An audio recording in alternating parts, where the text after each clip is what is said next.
Immobilien kaufen aktuell im Ausland oder eben auch in Deutschland. Wertvolle Tipps, darauf werden wir jetzt eingehen und ich werde auch einen Teil aus meiner Erfahrung sprechen. Und falls du dieses Video noch nicht gesehen hast, verlinke ich es dir, damit es nämlich auch für dich in Zukunft eventuell kein Albtraum wird. Herzlich willkommen zu diesem neuen Video. Hier ist wieder dein Markus aus Alanya und ich werde jetzt gleich einen Kommentar vorlesen von dem Klaus, der hier sehr wertvolle Tipps in Bezug auf speziell die Türkei preisgeben wird. Allerdings auch ganz wichtig, sinngemäß überall wertvoll, egal ob du nach Paraguay gehen möchtest, nach Dubai, in die Schweiz oder sonst wohin, sogar in Deutschland. Wenn ich wieder mal eine Immobilie kaufen würde in Zukunft, auch in Deutschland eventuell, dann würde ich auf diese Tipps zurückgreifen wollen. Dementsprechend starten wir rein.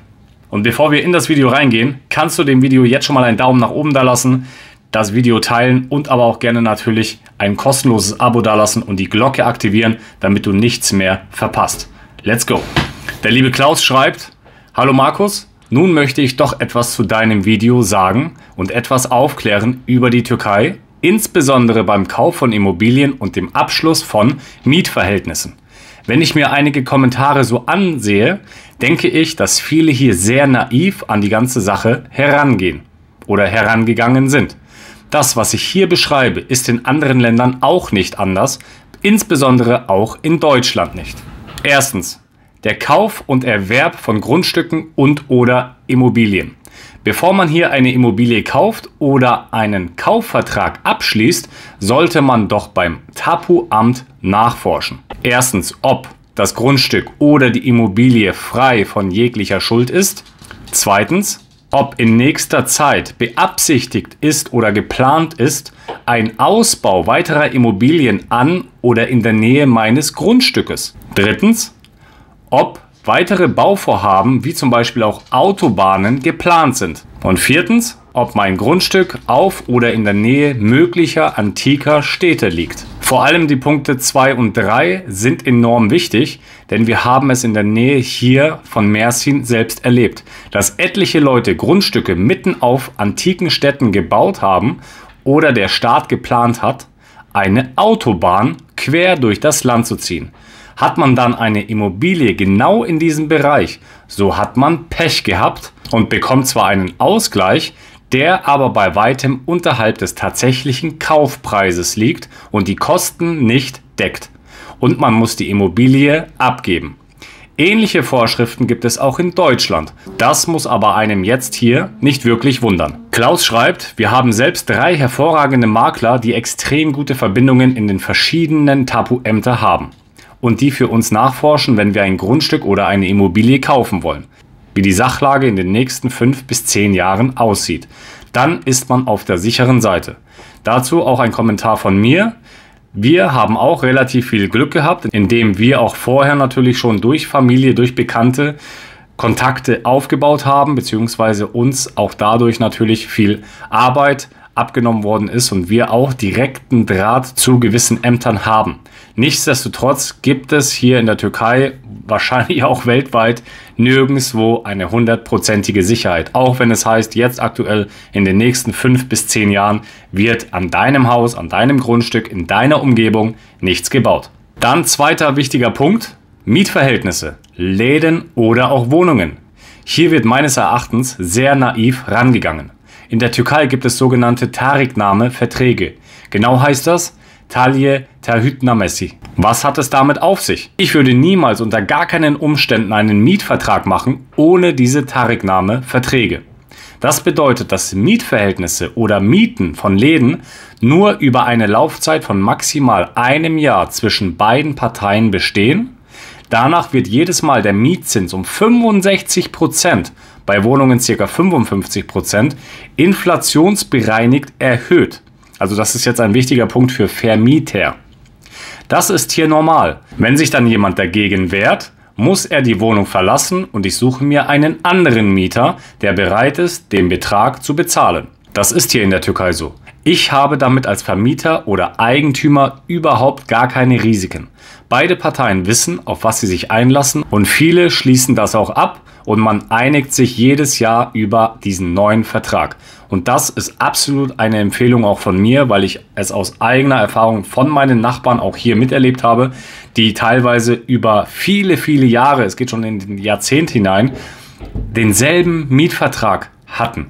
Beziehungsweise der Mieter eine Miete von damals 2000 Tele heutzutage noch bezahlt hat in einer exklusiven Lage irgendwo in Istanbul. Und das ist dann schon verheerend. Wir haben uns ganz bewusst nicht für Antalya oder Alanya entschieden. Gleiches würde ich auch für Bodrum gelten, da es sich hier um reine Tourismusgebiete handelt, wo eigentlich klar ist, dass ständig und permanent neu gebaut wird, dass diese ganzen Gegenden dynamisch und dass man immer ein Risiko hat, dass Immobilien im Wert fallen oder eben auch steigen.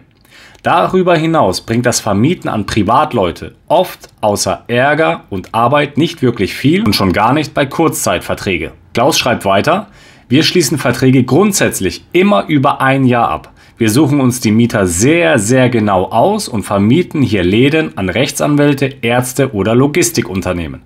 Da hat man so gut wie überhaupt kein Risiko. Und 65% jährliche Steigerung auf den Mietzins ist kein schlechtes Geschäft. Man muss es nur wissen und viele sind so naiv und schließen diese Verträge mit Tariknahme eben nicht ab. Also hier nochmal Betonung, wenn du Vermieter bist, dann solltest du diese Tariknahme unbedingt aufsetzen.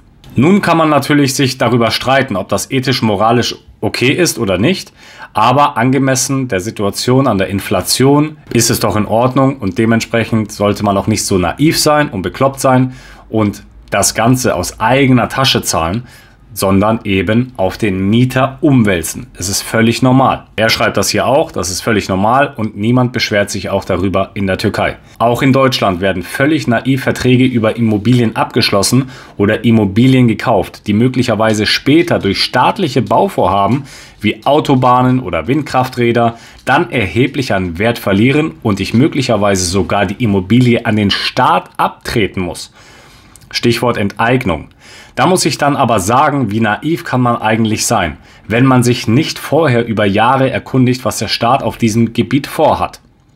Die Katasterämter sowie die Tapu-Ämter haben in der Regel sehr, sehr gute Kenntnisse darüber, über die Immobilien, über die Grundstücke und die Planung der nächsten 5 bis 10 Jahre. Wer sich dann trotzdem eine Immobilie andrehen lässt, die in einem Baugebiet oder auf einem archäologischen Plattformen liegen, ist meines Erachtens dumm und naiv. Man erkundigt sich doch vorher, was mit diesen Grundstücken los ist, oder? Immerhin geht es nicht um den Kauf eines Autos, sondern um erheblich viel mehr Geld. Vielen Dank, Klaus, für deine Worte, für deinen wichtigen Input. Und wenn dir auch diese Worte von Klaus gefallen hat, kannst du auch hier den Daumen nach oben da lassen. Ich bedanke mich für jeden einzelnen Zuschauer, der auch hier jetzt den Daumen nach oben drückt, das Video noch teilt. Es spielt keine Rolle, ob das für die Türkei für dich interessant ist oder in Deutschland, Paraguay, Dubai oder sonst wo. Ich weiß für mich, danke nochmal für diesen Hinweis, lieber Klaus, dass wenn ich demnächst irgendwo mal wieder eine Immobilie kaufen sollte, dass ich genau im Detail nochmal höchstpersönlich selber nachfragen werde, wie es in Zukunft in dieser Region aussieht. Auch wenn es keine 100% Sicherheit gibt, denn bei uns wurde natürlich auch gesagt, hier oder da die nächsten paar Jahre wird hier nichts passieren. Man weiß es nicht, was die geografische bzw. auch die demografische Lage hergibt und dementsprechend kann man mit allem rechnen. Nichtsdestotrotz super hilfreiche Tipps und ich freue mich, wenn du bis hierher geschaut hast und auch gerne diesen Kanal kostenlos abonnierst und die Glocke aktivierst. Des Weiteren möchte ich nochmal am Ende des Videos einen kurzen Hinweis geben. Du kannst in der Videobeschreibung den ein oder anderen Link dir mal anschauen. Hier geht es um meine eigene Brand, iTransform, meine Nahrungsergänzungsmittel, meine Sportklamotten, coole Tanktops, coole Hoodies, gerade jetzt für die etwas kältere Jahreszeit, die in Deutschland auf euch wartet, einen coolen Hoodie mit Statement zu haben. Und jeder, der den Kanal direkt auch unterstützen möchte, kann sich als Mitglied hier bei YouTube bei mir eintragen. Wir haben 3 verschiedene Stufen. Such dir eine aus und wenn du akut Hilfe brauchst zum Thema Auswandern und viele andere Themen, dann kannst du auch Mitgliedsstufe Nummer 3 wählen. Dort hast du die Möglichkeit, direkt mit mir telefonischen Kontakt, ein Videocall von 30 Minuten im Monat zu haben. Deine Fragen, meine Antworten. Ich freue mich auf das nächste Video und auf dein Feedback. Dementsprechend, ich bin raus. Liebe Grüße aus Alanya. Dein Markus.